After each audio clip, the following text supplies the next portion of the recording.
I'm now calling this meeting to order. Please stand with us. We'll be led in prayer by Alderman Gallagher. After that, please remain standing for the Pledge of Allegiance. That will be led by Alderman at Large George Payne. Heavenly Father, Lord, we come before you tonight and we ask you to influence us on all of our decisions, Lord, both tonight and in the future, Lord. Lord, we know that you're a God that's full of wisdom, power. Lord, you're full of grace and mercy, Lord, and we thank you that we worship a God like you. So, Lord, we pray that you bless our meeting. In your name we pray. Amen. I pledge allegiance to the flag of the United States of America and to the republic for which it stands, one nation, under God, indivisible, with liberty and justice for all.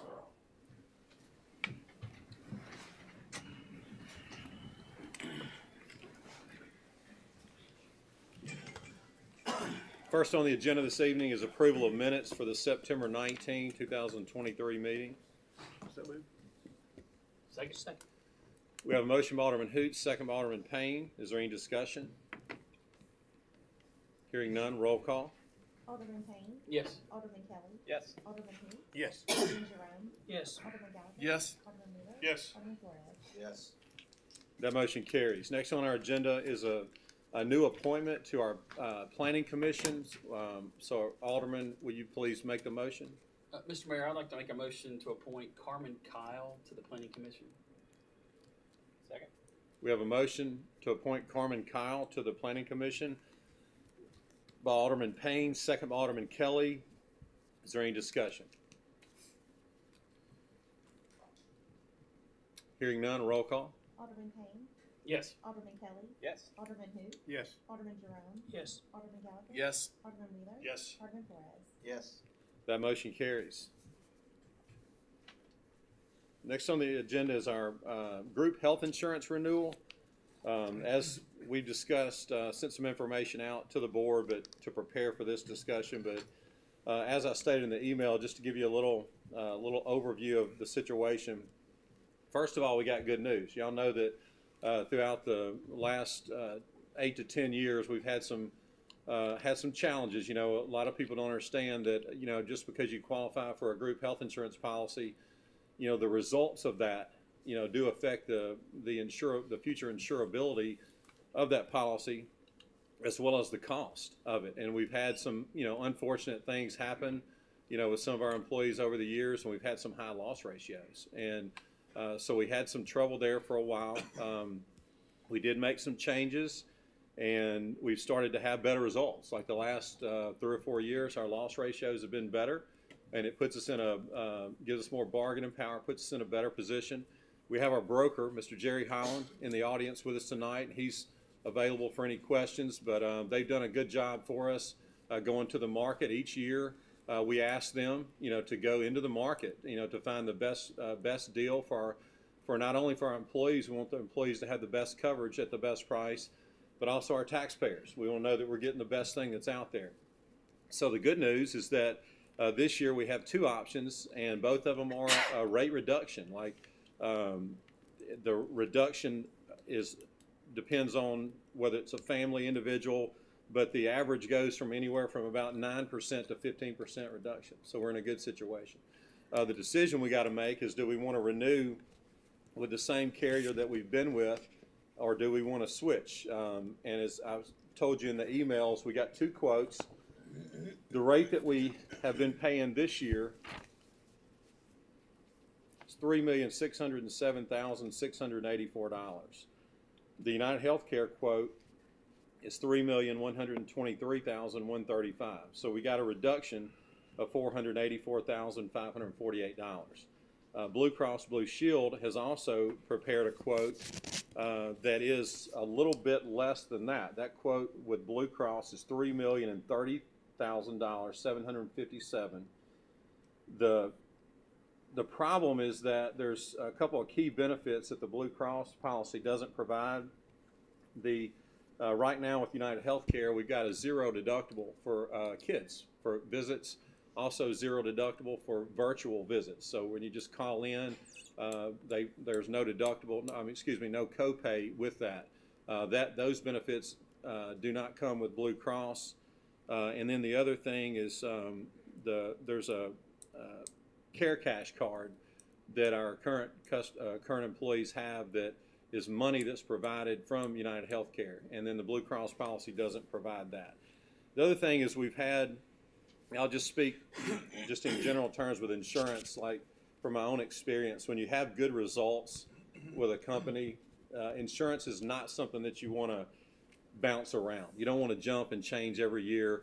A lot of different things, you know, specific to health insurance. Doctors, if somebody finds a doctor that they're comfortable with and you switch companies on them, then they take the risk that maybe a certain physician is not, you know, in the network, that kind of thing. So, and also just your track record with them. You know, they get to know you, you get to know them. Then if your results are not so good the next year, you're in a better situation because they know your track record better. And so that's the reason that all of us, our brokers, making the recommendation, and I agree with that we're recommending that we renew with United Healthcare. Even though the premium is a little bit less on the, from a percentage standpoint, it's about 2% less with Blue Cross. But our track record with United Healthcare, the service we've gotten from them, keeping stability for our employees where they're not having to change, go check for new doctors, the whole thing. It's our recommendation that we renew the policy with United Healthcare. So moved. Second. We have a motion by Alderman Flores, second by Alderman Gallagher. Is there any other discussion? And Jerry is here. He did make himself available if there are any questions, but I think pretty much we've been gone through pretty much the highlights of it, but he is available if there are any questions for him. Okay, any other questions or discussion? Hearing none, roll call, please. Alderman Payne. Yes. Alderman Kelly. Yes. Alderman Hoot. Yes. Alderman Jerome. Yes. Alderman Gallagher. Yes. Alderman Wheeler. Yes. Alderman Flores. Yes. Okay, and that motion carries. And Jerry, I do want to thank you. Holland has done a good job for us. You've been our broker for several years. The service that your business has given to our employees has been A+. It's been really good.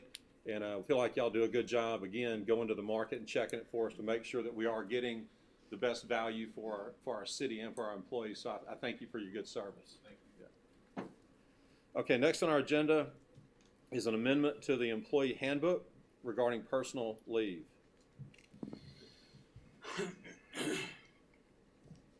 This amendment for personal leave will basically authorize the extension or the increase for personal leave for employees. It'll help with hopefully with recruiting and retention for the employees. It won't be effective until January 1 as it is rolled out and explained by the Melanie through Human Resources. And so tonight, just need authorization to adopt this amendment as presented and in place in the employee handbook. So moved. I'll second. We have a motion by Alderman Hoot, second by Alderman Jerome. Is there any discussion? And the policy sets forth the time of service along with the leave accruals that you'll have, and that's an increase.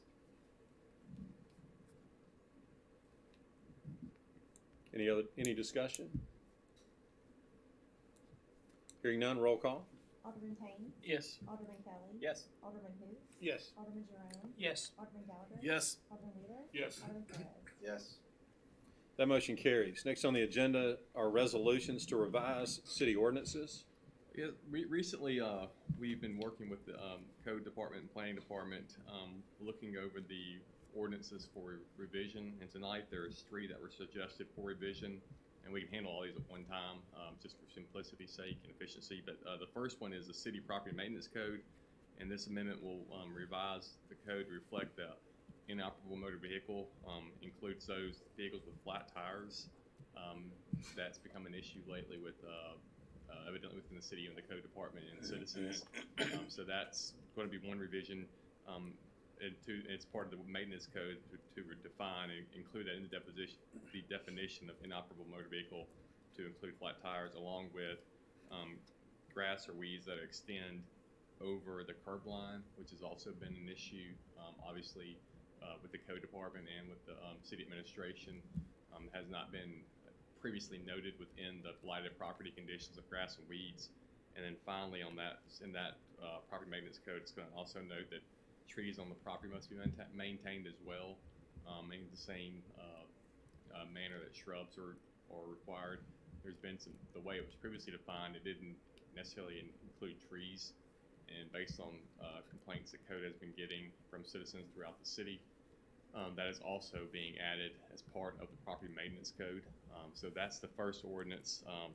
The second ordinance is under Title 4, Chapter 2, Article 7, Section 4-127, and that's just deleting the word opaque as regarding fences that surround pools. There's been quite a few pools that do not have opaque fences, and it has been approved. So in order to be consistent, that was the recommendation to remove opaque fencing as part of the code. And then finally, the third one is Title 4, Chapter 1, Section 4-2, and this amendment will increase or decrease the time that that residents must come in compliance with having a visible street address from 30 days to 7 days. In the past, there's been a 30-day grace period when you could not see the address from the street, as required by the code department and by the ordinance. This has become a safety issue. So instead of giving somebody 30 days to have the street numbers seen from the address numbers seen from the street, it is going to be a 7-day period now, because this will help with public safety as far as police and/or fire and/or ambulance locating the home. So those are the three for approval and discussion tonight. Happy to discuss these and talk through these, but those are is what's being recommended by the planning department and the code department. I'll make that motion. Second. We have a motion by Alderman Wheeler, second by Alderman Payne. Is there any discussion? Can we talk about the maintaining the tree stuff is? I'm not familiar with that. There has been a couple of instances where there has been, and this is from the code department, has had complaints from citizens where the trees are basically overgrown over the house, and it's become the tree has not been maintained, and so there's nothing in the past that could be required to require that tree to actually be cut and or maintained, as far as the aesthetic along with the safety of seeing in the lot. There's a couple examples that were provided. I can have code obviously send those to you for review, or we can strike that. I'm just a little concerned. I mean, I like the idea of it, but when you start talking about trimming trees and stuff, you're talking about it goes hundreds of dollars to thousands of dollars to have limbs cut off of trees and stuff now. Yeah, So when it's intruding another person's yard and house and safety, it's got to go. Can we go to read the exact, Whitney, would you, or Nick, guide us to the exact language so we can see how that reads? It's I think it's in their shrubs and trees. It just says that any premise or yard which has shrubs and or trees that are I can't read it, or something, or evergreens to the severity of the fence, and that's at 2.7 right there. Shrubs and trees. Okay. Any premises or yard which has shrubs and or trees that are unkempt or overgrown to the severity of reaching the roof and course of structure, or blocking 50% of or more of a structure's window. So that can't mean, like I said, this was just what's a recommendation, so it's being presented tonight for discussion. So we can do it however the board wants to do it. Well, let me make first of all, two things. Number one, Alderman Hoots, this is not, if you read it, it's talking about its relationship to the house, reaching the roof. When we did the initial property maintenance code, the negative issue here is when people don't cut their shrubs and the shrubs grow taller than the roof of the house. right. Is the unkempt appearance that it gives.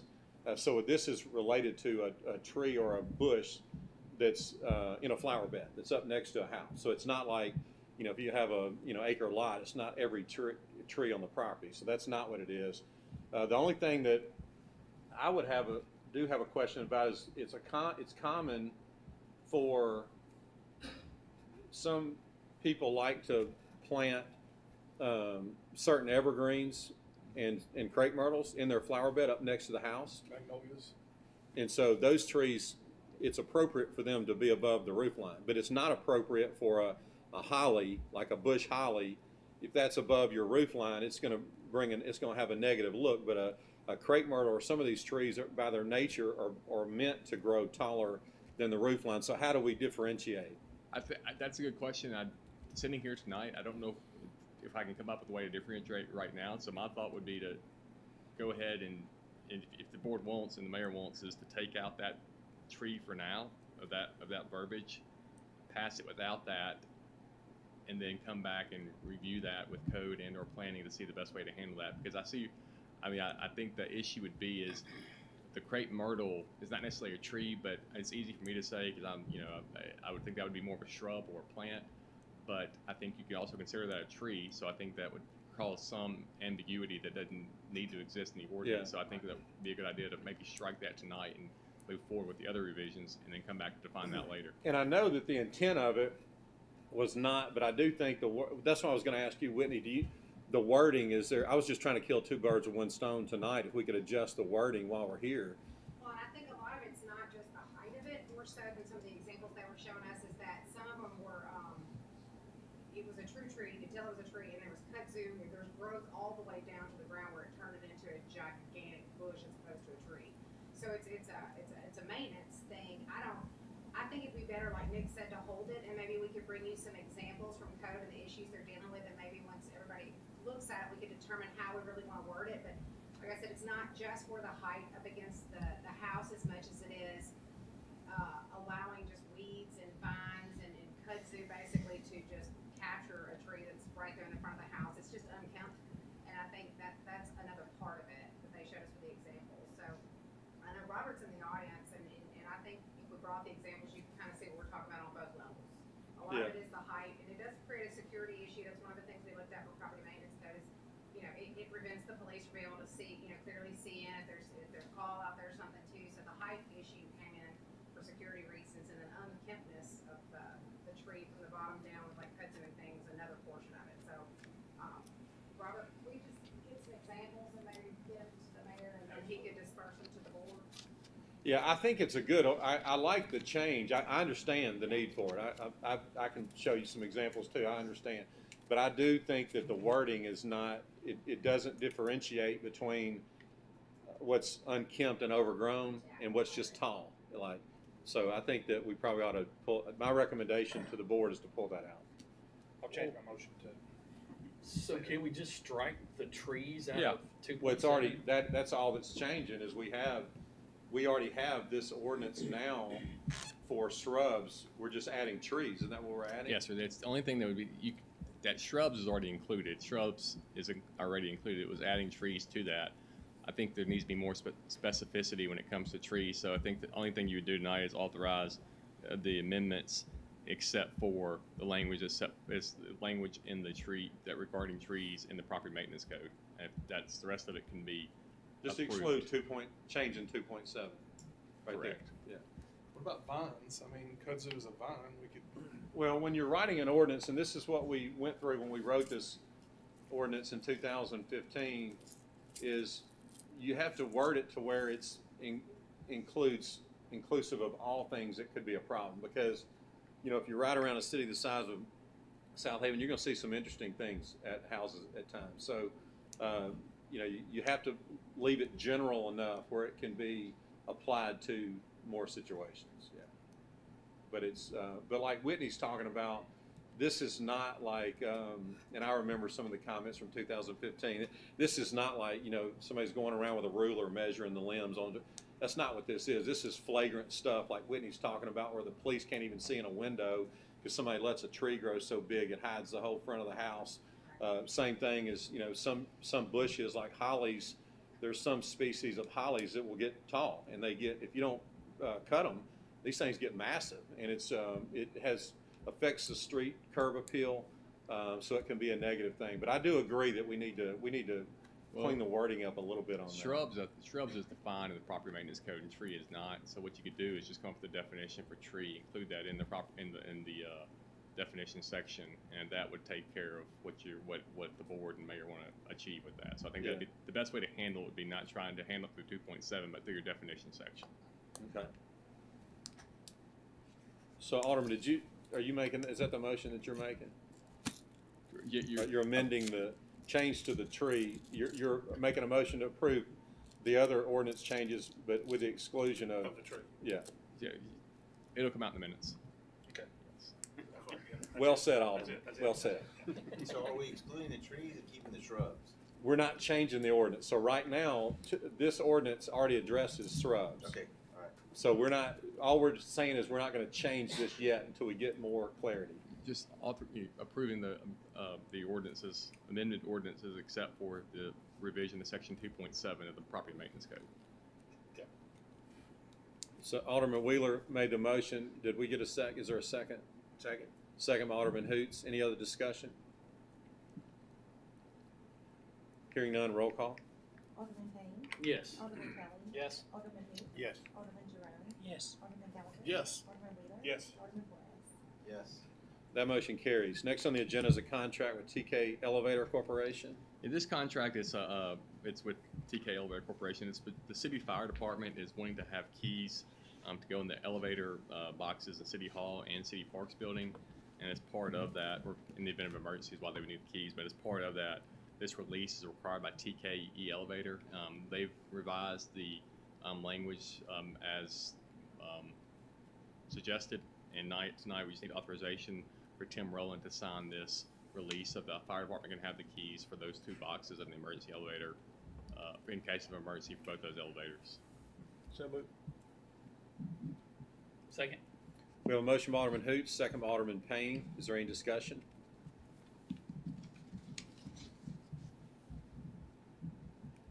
Hearing none, roll call please. Alderman Payne. Yes. Alderman Kelly. Yes. Alderman Who. Yes. Alderman Jerome. Yes. Alderman Gallagher. Yes. Alderman Wheeler. Yes. Alderman Flores. Yes. That motion carries. Next on the agenda is a resolution for finding of fact for water rates as required by Mississippi Code 21-27-7.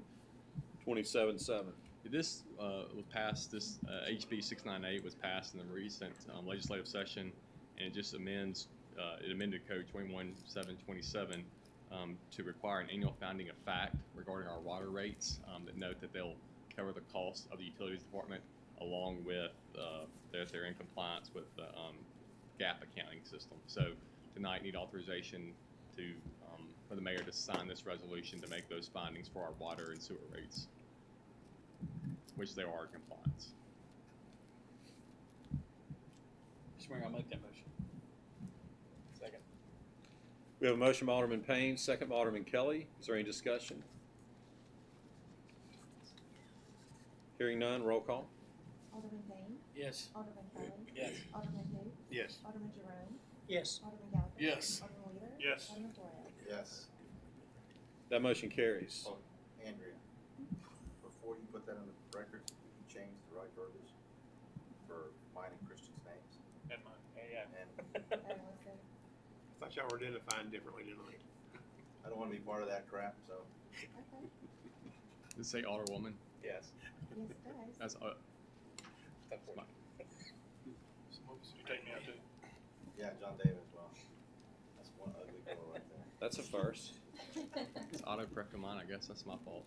Sorry. They always get corrected. Is that your before they fault, actually- Yeah, that's on me. Got drafted the resolution. Okay, so moving on, the next thing on the agenda is a variance request to utilize the 2024 ICC building code for the Landers Center expansion. Yeah, this request is for a variance to actually use a more current building code, a 2024 building code, as opposed to the 2018 building code for the Lander Center expansion. So it's been approved by James Gentry and Tim Rowland. The reason for the request is the complexity of the design for the new Lander Center expansion, along with it provides better guidance for the functional needs of the expansion. And since it's a newer version of the code, and as opposed to a prior version of the code, it is being recommended for approval since it'll have stricter guidelines. So the request is actually for more restrictions and more guidance under the 2024 building code as opposed to 2018 building code. So that's the reasoning for the variance request tonight, which has been recommended for approval as opposed to somebody requesting to use a prior building code, which wouldn't have the restrictions that are currently in place. So tonight we just need authorization for in our minutes to authorize the use of the 2024 building code as opposed to 2018 building code for the I'll make that Lander Center expansion. Sorry. I'll make that motion. We have a motion by Alderman Wheeler, Second. a second by Alderman Flores. Is there any discussion? So their architects requested the use. Yeah, they're The- requesting it. The main thing that it relates to is in the new code, there's a more frequent use of raw wood. And so like instead of, you know how you see open ceilings and a lot of buildings now, you know, have open ceilings instead of having, you know, tile and the ducts hidden and all that. And so there's a way that they're going to incorporate raw wood. It's from a aesthetic to make it look attractive. And also supposedly it makes the building more secure the way they install this wood. So that's what the core of this is about. And so it's a win-win for everybody. It makes it look better. It makes it a more secure building. And it's in the more modern building code than the one we're operating. This just pertains to this particular project. Yeah, I can read you this from the architect. He can probably say it better than I just said it. Correct. It's just this one project. Would the 2018 code have prevented them from doing that? That's a good question. I don't think it prevented them. I don't think it has the actual guidance in the restrictions, or not the restrictions, but the guidance along with the contemplation of that. And so I think the 2024 code provides the actual way to review and inspect it as opposed to the 2018 code. And here's the comment straight from the architect, Mr. Thornton. The primary benefit is with the design and implementation of the mass timber and cross-laminated timber components. The 2024 code accounts for recent fire and load testing that simply were not available when previous codes were written. These systems have been well implemented in Europe, the Northeast and Northwest parts of the United States for the last 20 plus years. This code also makes provisions for lateral load compensation in mass timber, which is critical in our high seismic location. I think the use of mass timber is good for the project, the environment, the state, region, and the city of Southaven. And my understanding is this code will also make the building stronger and safer structurally.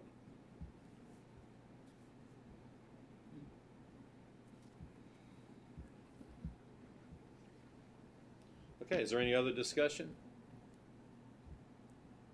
Hearing none, roll call. Alderman Payne. Yes. Alderman Kelly. Yes. Alderman who? Yes. Alderman Jerome. Yes. Alderman Gallagher. Yes. Alderman Wheeler. Yes. Alderman Flores. Yes.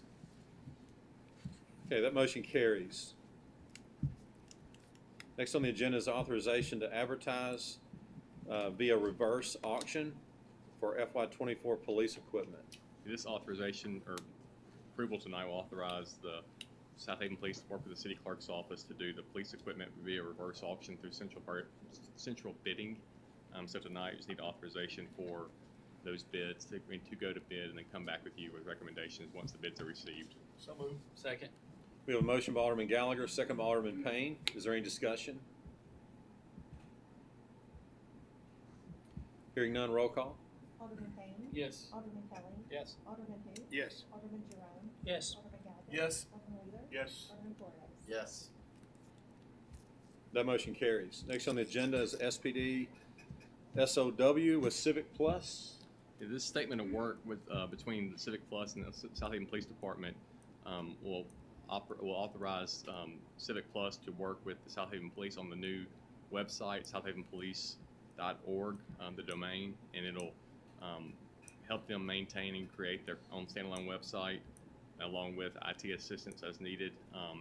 It'll obviously increase the online presence, and then also it will still provide for functionality of the website and design. The initial development and first year maintenance support is discounted to a cost of $10,339.50, and then the recurring maintenance fee is $4,623. But it has been budgeted for. They have made the revisions that were requested based on Mississippi law and governmental entities. So tonight we need authorization for Chief Moore, his designee, to sign the contract or the statement of work with Civic Plus. So moved. Second. We have a motion by Alderman Flores, second by Alderman Wheeler. I do have one question, Michael. So when we do this, we will still link from our city website. There will be a link that takes you to the police website, but they'll still, you go to the city website, you still go to Southaven Police on that website. and it can link you to the other one, correct? Okay. And this will help us, we believe, with recruiting. So that's it's a key new strategy that Chief Moore and his team have thought about that will help us, be more effective recruiting. Any discussion? Any other discussion? Hearing none, roll call, please. Alderman Payne. Yes. Alderman Kelly. Yes. Alderman Hoot. Yes. Alderman Jerome. Yes. Alderman Gallagher. Yes. Alderman Wheeler. Yes. Alderman Flores. Yes. That motion carries. Next on our agenda is a resolution for JAG interlocal agreement with DeSoto County and Olive Branch. This resolution for the JAG interlocal and the agreement notes that the DeSoto County will receive $41,023.50 as part of the JAG grant, and that will be used by Olive Branch, DeSoto County, and Southaven. This year, DeSoto County will take the lead as the grant administrator. We've done these in the past, but in the past, the money's always gone to just Olive Branch and Southaven, but this year, the county will get some of that money as well through the grant, and since I think they're the ones who procured the grant and will be the administrator of the grant, out of that $41,023.50, $12,650 will come to the Southaven Police Department for the purchase of 55 point blank guard generation 3 vests to help with SWAT capabilities and officer safety. The way the grant will work, it's on a reimbursement system, so that we'll purchase that equipment via 31713, so I'll get 2 quotes, and then we'll be reimbursed through that grant once the county receives the money, and the county will then be the administrator of the paperwork for the grant. So tonight we just need authorization for the mayor to sign the resolution and the interlocal as presented. There has been revisions to the interlocal that have gone back and forth between Olive Branch, Southaven, and the county, and it is in final form for approval tonight. So moved. Second. We have a motion by Alderman Hoot, second by Alderman Jerome. Is there any discussion? Hearing none, roll call. Alderman Payne. Yes. Alderman Kelly. Yes. Alderman Hoot. Yes. Alderman Jerome. Yes. Alderman Gallagher. Yes. Alderman Wheeler. Yes. Alderman Flores. Yes. That motion carries. Next on our agenda is authorization to engage Bridge and Watson Incorporated for planning and consulting services. Yeah, this letter of agreement will just authorize the Bridge and Watson firm to assist the city for planning and consulting services, and authorize the mayor to sign for those planning and consulting services with Bridge and Watson. So moved. Second. We have a motion by Alderman Flores, second by Alderman Wheeler. Is there any discussion? Hearing none, roll call. Alderman Payne. Yes. Alderman Kelly. Yes. Alderman Hoot. Yes. Alderman Jerome. Yes. Alderman Gallagher. Yes. Alderman Wheeler. Yes. Alderman Flores. Yes. That motion carries. Next on the agenda is a resolution for liens and assessments. This resolution tonight will authorize those liens and assessments that have been done pursuant to 21-1911 to be filed as liens, and those costs associated with 21-1911 cuttings to be filed as liens, and then converted to assessments. It also includes the costs for each of the properties and the mechanisms how those costs came to fruition, as set forth in the Exhibit A. There was as we went in-house this year, we weren't doing a third party we weren't contracting with a third party to cut. We went in-house, so there was tonight we'll be approving the costs for those properties that are 1 to 5 acres, less than 1 acre, 5 to 10 acres, and those are the costs that are reflected tonight for those properties that have been cutted, along with the filing fees associated with each property. So it's the same process we've done in the past. Tonight we're setting forth the costs that the city incurred based on 21-1911 and our authority to fine and cut those properties. So the costs that are being approved are in accordance with 21-1911 in the structure that's set forth in that statute. So tonight we would just need authorization for the mayor to sign the resolution and then authorize those liens to be filed. The costs to be filed as liens and then turn into assessments pursuant to the authority under 21-1911. So moved. Second. Who made? Did you make this? I made it. Okay. We have a motion by Alderman Gallagher, second by Alderman Wheeler. Is there any discussion?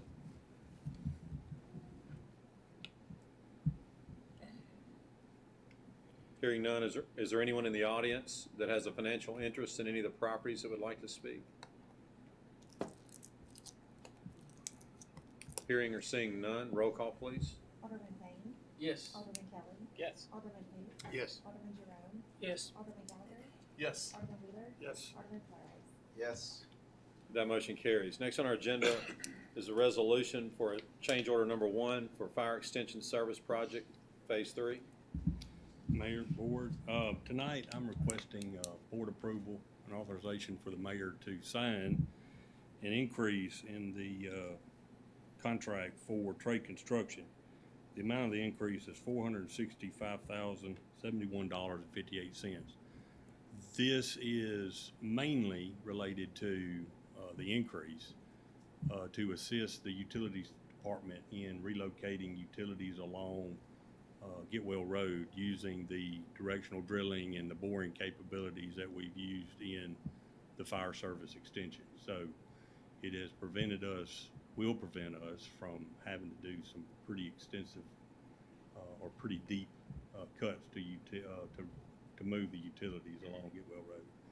Some of it you see at College where they're lowering that hill. The cuts to move the water there to get to the grade of where the road's going to be was going to be 25 or so feet. So we're trying to implement some directional drilling to replace those lines instead of open cuts. I will make that motion.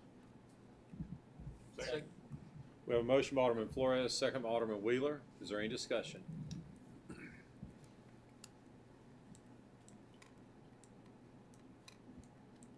Hearing none, roll call. Alderman Payne. Yes. Alderman Kelly. Yes. Alderman who? Yes. Alderman Jerome. Yes. Alderman Gallagher. Yes. Alderman Wheeler. Yes. Alderman Flores. Yes. Thank you. That motion carries. Next on our agenda is a resolution for budget amendment. This is just the final resolution for the budget amendment that was previously sent out today by Edie. It didn't make the board PDF, but it has been sent to the board for review. It just sets forth the final grants and costs for the city. So tonight, in the income that was received, it basically presents the balanced budget for FY23. It's the same budget, similar to the budget resolutions we've done in the past for the budget amendment. Once it's approved tonight, it'll then be advertised in the paper for the final resolution for this budget. And then obviously after that will be audited, which will have to come back to you again for approval as well. So tonight just need authorization for the final budget amendment as presented, along with authorization to advertise as required by state law. So moved. Second. We have a motion by Alderman Flores, second by Alderman Payne. Is there any discussion? Hearing none, roll call. Alderman Payne. Yes. Alderman Kelly. Yes. Alderman who? Yes. Alderman Jerome. Yes. Alderman Gallagher. Yes. Alderman Wheeler. Yes. Alderman Flores. Yes. That motion carries. Next on the agenda is a resolution to clean private property. Mr. Mayor, I move we adopt a resolution granting authority to clean private property as presented on this day. Second. We have a motion by Alderman Payne, second by Alderman Kelly. Is there any discussion? Hearing none, is there anyone in the audience that has a financial interest in any of the properties who would like to speak? Hearing or seeing none, roll call please. Alderman Payne. Yes. Alderman Kelly. Yes. Alderman who? Yes. Alderman Jerome. Yes. Alderman Gallagher. Yes. Alderman Wheeler. Yes. Alderman Flores. Yes. That motion carries. Next on our agenda is our planning agenda. Ms. Whitney Cook. Item number 1, we have a design review approval for an office building to be located on lot 17 of Cobblestone Office Park. You're going to see it's on the south side of Goodman Road. It'll be just east of where you have Snowden Lane. The office park is pretty well built out at this point. The architectural design you have in front of you is very conducive to what's already out there. Solid brick, 2 stories. We did make them adjust their landscaping and add some better photometric design to it. They did agree to all the changes the Planning Commission put out at the meeting and was voted unanimously in favor of with those comments. Mr. Mayor, make a motion to approve item number 1 on the planning agenda. Second. On item 1, we have a motion by Alderman Wheeler, second by Alderman Flores. Is there any discussion? Hearing none, roll call. Alderman Payne. Yes. Alderman Kelly. Yes. Alderman who? Yes. Alderman Jerome. Yes. Alderman Gallagher. Yes. Alderman Wheeler. Yes. Alderman Flores. Yes. That motion carries. Our second application is for Phase 1 of Serenity Point. You'll remember earlier this year, we did approve a PUD on this piece of property, which is just south of Silo Square, the overall Silo Square area. This particular section is 23 acres, comes directly off of Tullahoma, so it does not involve Nail Road at this point. It is approved with 34 lots, 2,800 square foot heated for the homes as a minimum. It does have a passive gate system added into this one as well. There were some comments when they originally proposed it. They had the roads included in a curb-to-curb road, and then everything on the outside of that with the sidewalks and open space and utilities were in the person's private yard. That has always been a disaster for us, especially if there's a problem with the sidewalks. It becomes a liability on the property owner, and it's never continuously maintained. So they did agree to give it a standard 50-foot wide right-of-way to include all of that. It was also required that they submit their covenants to the Planning Commission, which they did. One thing that was added in those covenants is that the Planning Commission wanted the words owner occupied only to be added there, since that was one of the issues that was brought forth in the PUD, is that we wanted to make sure these didn't turn into short-term, long-term rentals or Airbnbs or something of that nature. So the owner-occupied details were supposed to be added in there. They also wanted detailed remedies for any violations, and they wanted additional guidelines and criteria added to the covenants in terms of what the housing can look like. They did agree to all of that. In the staff report you got, we did ask for all of that to also be placed on the plat, which is just further reiteration of the things we're needing them to enforce there. They did agree to that as well. So once those changes were made, Planning Commission did vote unanimously in favor of it. Mr. Mayor, I make a motion that we approve item number 2 on the planning agenda as presented tonight. Second? On item 2, we have a motion by Alderman Flores, second by Alderman Payne. Is there any discussion? So will this developer be responsible for extending Nail Road? So we're working through that with them right now. Two things have to happen with this. Tullahoma right now, they won't be required to really do any improvements in terms of widening it, because that's just not in our cards right now, but they are required to carry the multi-use path that's already, from Goodman Road down to Silo Square, so the rest of that property is theirs. They will be required to put that in. When you get to Nail Road, there's 2 developments going on there. One hasn't been submitted yet, and one has, which is this one. They are required to do any improvements from the center line north. So they've got 50% of the cost of the road to carry all the way through. We, of course, have the south side of whatever hasn't been finished. We're working through those numbers right now. They did have another phase in front of the Planning Commission. I did pull that because they do have access off Nail Road. And until we come up with those numbers and a timeline and an agreement to either pay in lieu of or do the construction, we felt the need to postpone it. So, yes, they will be required to do 50% of carrying Nail Road all So the way they'll down. do half, we in the city will have to do half. Yeah, we'll carry the half that goes from Deer Chase, where they stopped, all the way over to Tullahoma. And I know the mayor and I have already been talking about that. We've got some estimates running. Now it's actually, come to fruition here where it's happening. So we'll get into more in-depth talks. Dan and his team have been putting together some opinions of cost and starting to work on the details of it, but we did put a hold on their side, as well as the other property owner who's going to have it all the way to Getwell. So we're not necessarily approving and committing to that by approving this. No, this phase that you're dealing with right now has no accessibility to Nail Road whatsoever. Like I said, the other one did, and we did not feel that we were ready to do that because of the Nail Road issue, so we did pull that.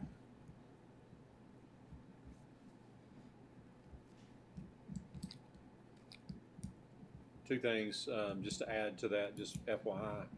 In our transportation improvement plan, 2 of the projects that have quickly moved towards the top as far as need are the Nail Road extension between Getwell and Tullahoma.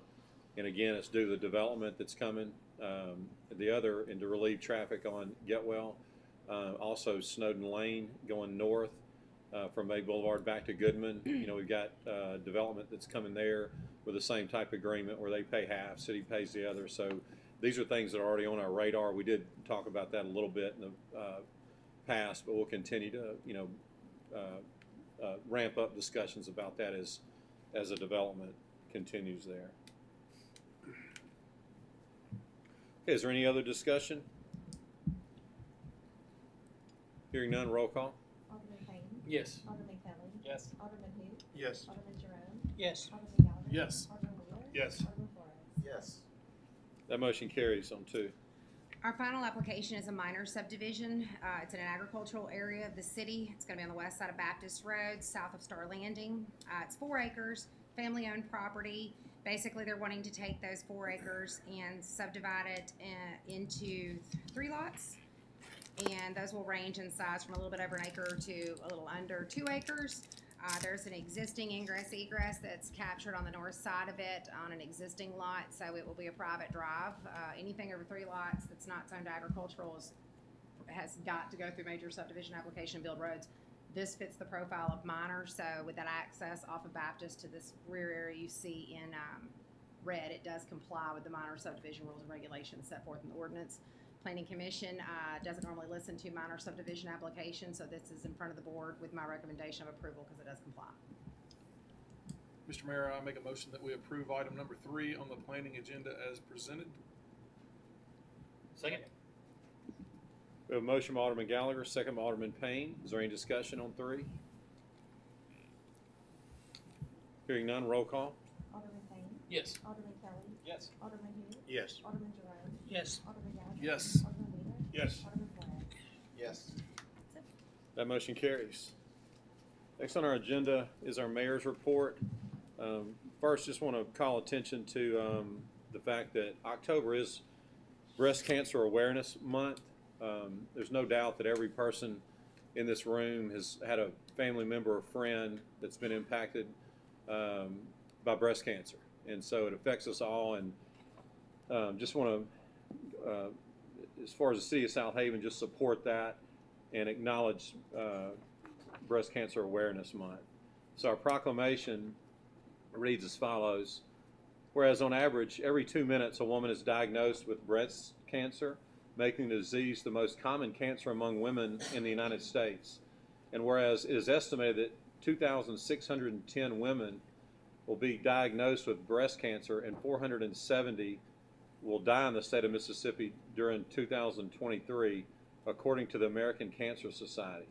And whereas men also develop breast cancer, and according to the Centers for Disease Control and Prevention, about 1 out of every 100 breast cancers diagnosed in the United States is found in men. And whereas overall, the average risk of a woman in the United States developing breast cancer sometime in her life is about 13%. This means there is a 1 in 8 chance she will develop breast cancer. Every woman is at risk for breast cancer, even if she has no family history of the disease, and women over the age of 45 are at greater risk for being diagnosed with breast cancer. And whereas a mammogram is the single most effective method of detecting breast changes long before physical symptoms that cancer can be seen or felt. About 30% of the women aged 40 plus years old were not able to get a mammogram screening in the past 2 years in the state of Mississippi, whereas regular screening has been ranked as one of the most cost-effective screening interventions available to identify breast cancer early, reducing breast cancer deaths by 26% for every 1,000 women screened among women ages 50 to 74 years. And the average survival rate for women in the United States with non-metastatic, I'm having a tough time with that word, breast cancer is 91%, with more than 3.8 million breast cancer survivors. And whereas throughout the month of October, women are encouraged to make a renewed commitment to follow recommended screening guidelines to make a mammogram appointment. And whereas throughout the month of October, public officials, organizations, and health practitioners in the city are encouraged to use this opportunity to promote awareness about breast cancer and proper breast health. Now, whereas observing Breast Cancer Awareness Month during the month of October would provide a special opportunity to offer education on the importance of early detection and screening.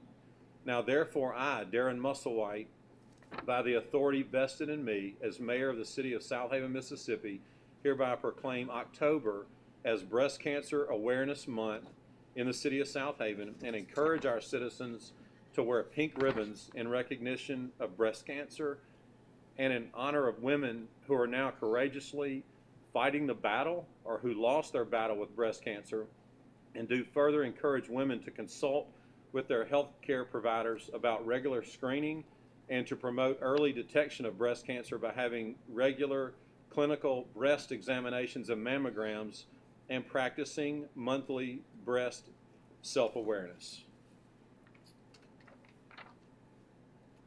Next thing, I want just a couple of quick updates for everyone.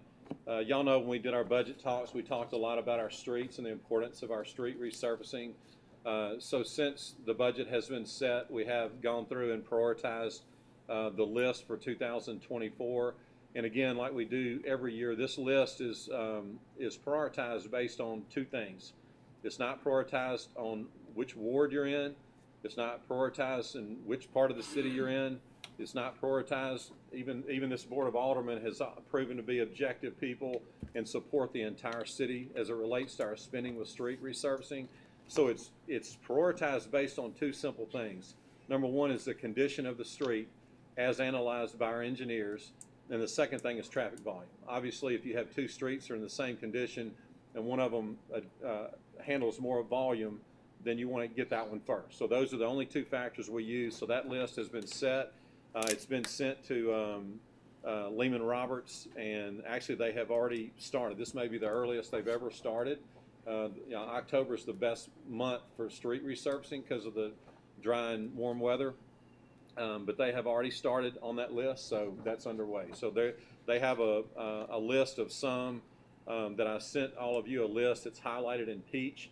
Those are the ones that our goal. They may not be able to get to all of them, but that's our goal for them to do those now before the end of the year, and then we'll hit the rest of them throughout the spring when the weather gets better, usually starting in late February. One last thing I want to update everyone. A few years, this actually has been a long process. In about 2014, our fire chief at that time and Ray Humphrey, our utilities director, brought to my attention that we had some areas in our city that were acquired in prior annexations that didn't have the same size water lines for fire suppression. And so when they brought that to my attention, I felt the same way they did. If a property is in the city of Southaven, everybody should have the same fire protection. We want to make sure that there's no areas that are compromised that don't have the same services everywhere else. Well, the size of the water line is what makes it to meet our standards. So to have the same functioning fire hydrant everywhere, you have to have water lines that are big enough to supply enough water for that. So this has been a massive project, and it's been underway. It's been underway for 8 years. We broke it into 6 phases, and so all the areas, we're just finishing up the last phase now, which is in the Grandview Lakes area, Alderman Hoots. By the way, there are contractors are going to come back. There's some areas where dirt was overturned that needs to be cleaned up. So if you have any calls from citizens, the contractor is coming back to wrap it up.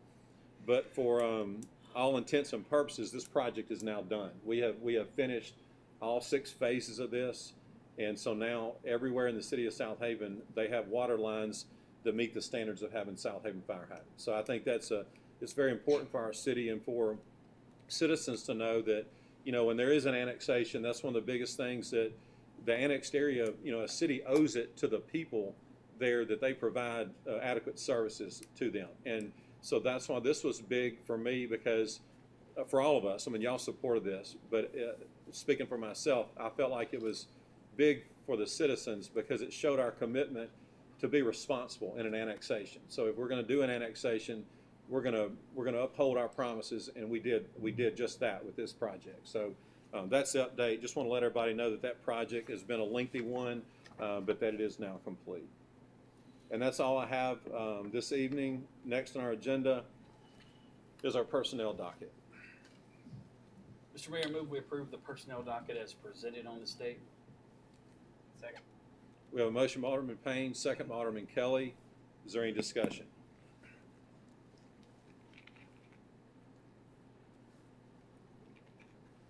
Hearing none, roll call. Alderman Payne. Yes. Alderman Kelly. Yes. Alderman Who. Yes. Alderman Jerome. Yes. Alderman Gallagher. Yes. Alderman Wheeler. Yes. Alderman Flores. Yes.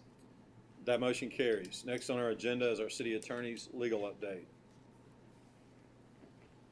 Just a couple quick items. The first is, I'd sent an email earlier today. I don't know if everybody had a chance to review it yet or not, but the first item is we need to approve a resolution for the Southaven Police Department to purchase vehicles under emergency declaration.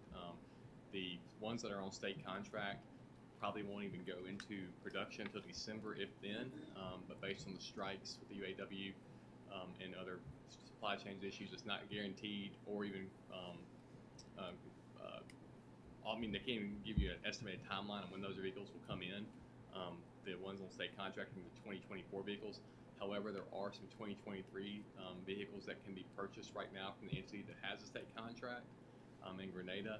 That will then allow us to purchase 10 vehicles so we can have the fleet that we need for the upcoming year for our police department, for patrol, and obviously security purposes. So that each of those vehicles is roughly around $1,300 more than the ones on state contract.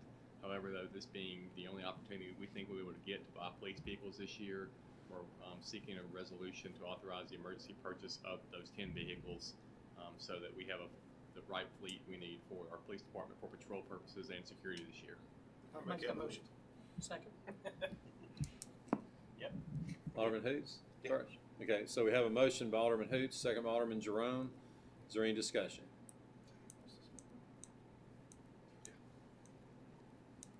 Hearing none, roll call. Alderman Payne. Yes. Alderman Kelly. Yes. Alderman Hoots. Yes. Alderman Jerome. Yes. Alderman Gallagher. Yes. Alderman Wheeler. Yes. Alderman Flores. Yes. That motion carries. And the next item is we need authorization for 2 MOUs for the Airways resurfacing project and the Getwell pedestrian walkway project from Church to Central Parkway. These are the projects that are being done with through federal funding on an 80-20 match, and the city as the LPA will have to do the 20% match, and the federal government will do the 80% funding. But the MOUs require approval by the board for the mayor to sign. And the Airways project, the funding for that project is $689,355, and the Getwell Road project is $681,141 for the Getwell Road pedestrian path.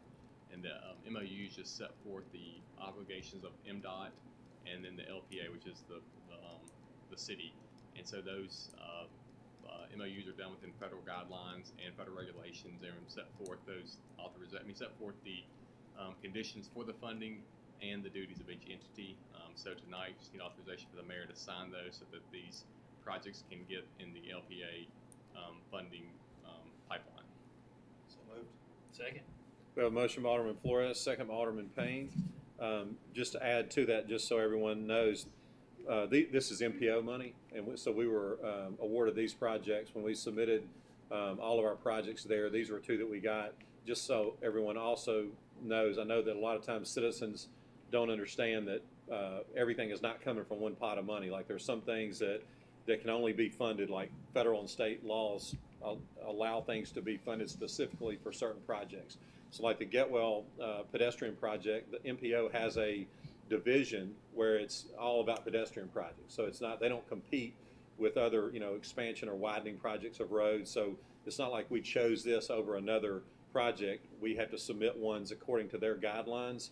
And so we were just, it just so happened that we got awarded the pedestrian project on Getwell.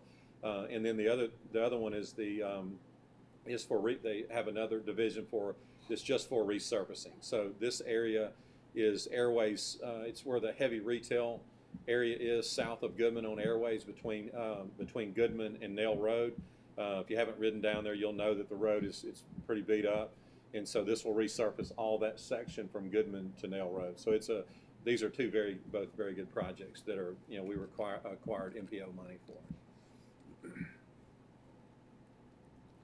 Okay, any other questions or discussion? Hearing none, roll call. Alderman Payne. Yes. Alderman Kelly. Yes. Alderman Hoots. Yes. Alderman Jerome. Yes. Alderman Gallagher. Yes. Alderman Wheeler. Yes. Alderman Flores. Yes. That motion carries. Next on our agenda is our utilities billing leak adjustment docket. Mr. Mayor, I move we approve the utility bill leak adjustment docket as presented. Second. We have a motion by Alderman Payne, second by Alderman Kelly. Is there any discussion? Hearing none, roll call. Alderman Payne. Yes. Alderman Kelly. Yes. Alderman Hoots. Yes. Alderman Jerome. Yes. Alderman Gallagher. Yes. Alderman Wheeler. Yes. Alderman Flores. Yes. That motion carries. Next on our agenda is one claims docket. Mr. Mayor, I move we approve the claims docket in the amount of $3,799,116.68, including demand checks. Second. We have a motion by Alderman Payne, second by Alderman Flores. Is there any discussion? Hearing none, roll call. Alderman Payne. Yes. Alderman Kelly. Yes. Alderman who? Yes. Alderman Jerome. Yes. Alderman Gallagher. Yes. Alderman Wheeler. Yes. Alderman Flores. Yes. That motion carries. Next on our agenda is the purpose of determining the need for executive session. Make that motion. Second. We have a motion by Alderman Gallagher, second by Alderman Wheeler. All in favor say aye. Aye. Any opposed say no. Ayes have it, motion carries. The need this evening is litigation, potential litigation, economic development, and interdepartmental personnel with no action, and personnel in our police department. So is there a motion to declare executive session? So moved. Second. We have a motion by Alderman Flores, second by Alderman Jerome. All in favor say aye. Aye. Any opposed say no. Ayes have it, motion carries. The mayor and board will now enter executive session.